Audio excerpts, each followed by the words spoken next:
देखिए प्रश्न दिया है कि एक ठोस अर्धगोले पर खड़े एक शंकु के आकार का है। आप ऐसे समझिए कि एक ठोस अर्धगोला है ना। मतलब ये हो गया आपका अर्धगोला। बात समझ में आया? ये ठोस है मतलब पूरा पूरा भरा हुआ है।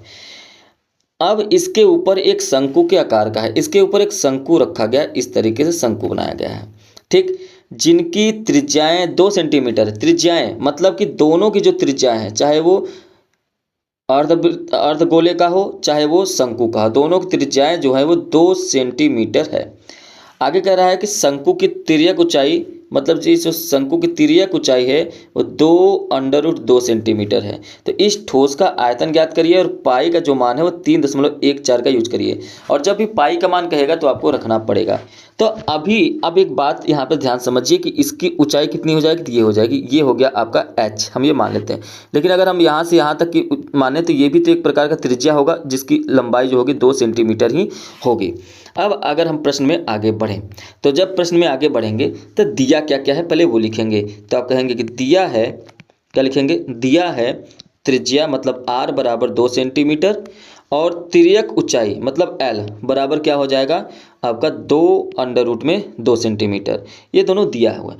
तो h मतलब इसका अगर मान निकालना हो तो अगर आप ध्यान से देखिए ये h हो गया और यहाँ पर ये आधार हो गया, ये 90 डिग्री होगा, 90 डिग्री मतलब ये आधार हो गया, ये लंब हो गया h और ये क्या हो जाएगा, कर्ण हो जाएगा। और आपको ये भी पता है कि h बराबर क्या हो जाएगा, एच स्क्वायर बराबर हो जाएगा l square minus r square. तो h बराबर क्या हो जाएगा, अंडर रूट में l square minus r square. तो अंडर रूट में ही l का मान कितना है, तो l का मान 2√2 है, तो इसका स्क्वायर माइनस r का मान कितना है 2, इसका स्क्वायर हो जाएगा। 2√2 का स्क्वायर करेंगे तो ये 8 आ जाएगा, माइनस 2 का स्क्वायर 4 आ जाएगा और ये बचा अंडर रूट में 4। तो h का मान कितना आ गया, बाहर निकाल देंगे 2।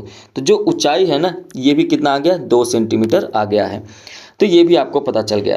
अब इस ठोस का आयतन क्या होगा, एक बार इसको समझिए।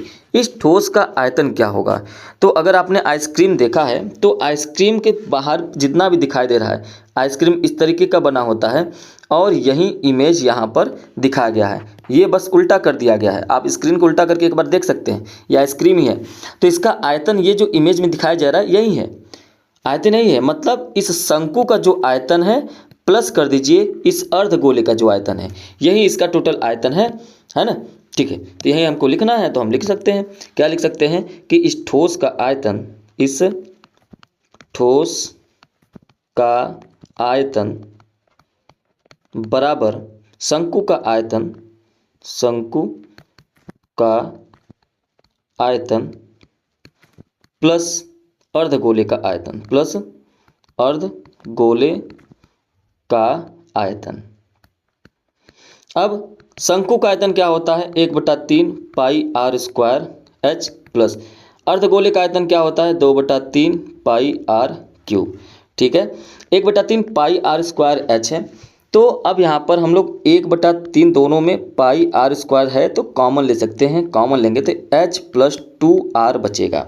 अब हम लोग क्या करेंगे, सबका मान रखेंगे 1/3। अब ध्यान से देखना यहाँ पे कि पाई का जो मान बोला गया है, पाई का मान 3.14 रखना है, इसलिए हम 3.14 ही रखेंगे। गुणे 3.14 हो जाएगा, गुणे आर का मान 2 है तो 2 गुणे 2 हो जाएगा।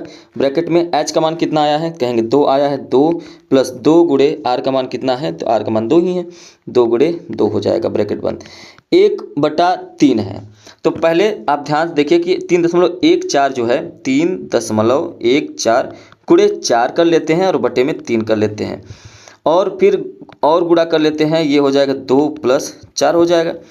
अब देखिए 3.14 गुणे 4 गुणे 4 2 6 बटे में 3, इसको आप काट दीजिए, 2 हो जाएगा।